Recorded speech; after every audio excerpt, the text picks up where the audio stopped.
Today I'm visiting History in Action at Newbury Showground as part of the research for establishing Scapa Flow Ships Company, a new Royal Navy living history and reenactment project.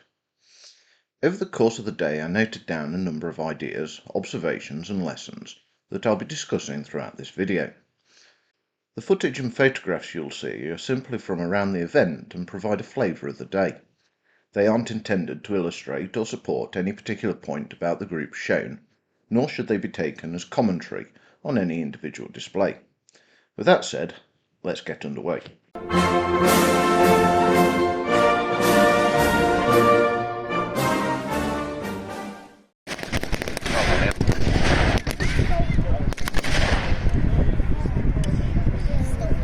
they're going to call it.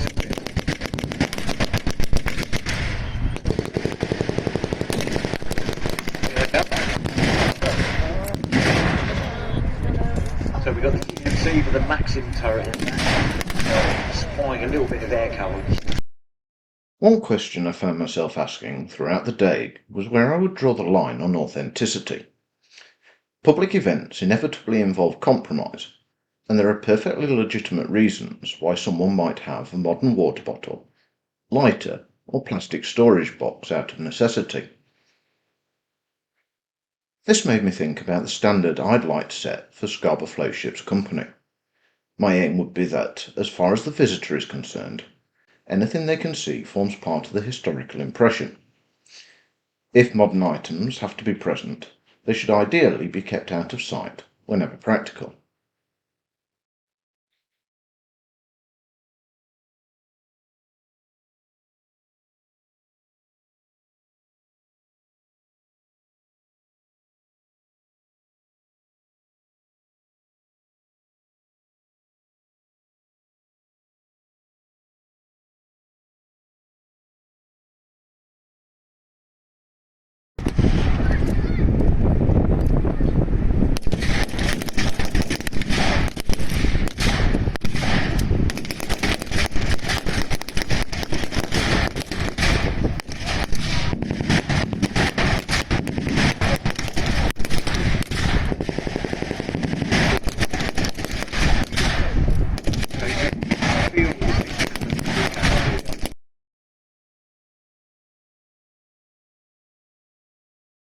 Historical authenticity isn't a binary choice. At one extreme, you could insist that every participant matched the average height, build and appearance of a wartime sailor, but that would exclude almost everyone. At the other extreme, if nothing matters, the historical impression begins to lose its credibility.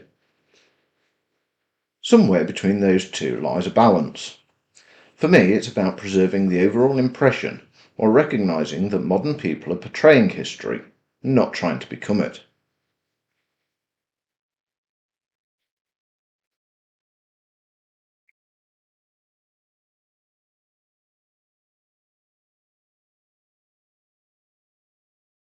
The biggest lesson I took away from the event had nothing to do with clothing or equipment. It was the groups that actively engaged with visitors that held people's attention. Spearfish Creek Wild West Group did this wonderfully with the discussion of settling gambling disputes. I've included links to them in the description. A simple display with enthusiastic interpretation consistently drew larger and longer lasting crowds than some very impressive displays where there was little to no interaction. If Scapa Flow Ships Company is successful, I'd like visitors to remember the conversations they had as much as the objects they saw.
closely linked to that was the value of having something happening.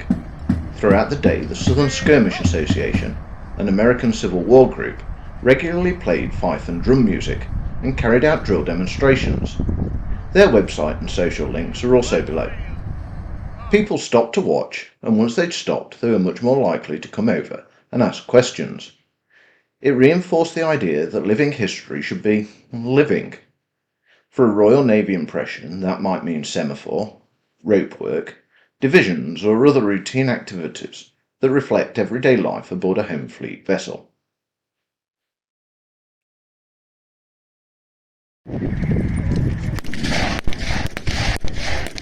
So some German armour with a convoy troops behind, moved up to reinforce rear behind. So they would move behind the armour to try and get to it. History in action gave me exactly what I'd hoped for. Not a blueprint copy, but plenty to think about. These aren't rules that other groups should follow. They're simply the principles I'll be taking forward as I begin building Scapa Flow's ship's company.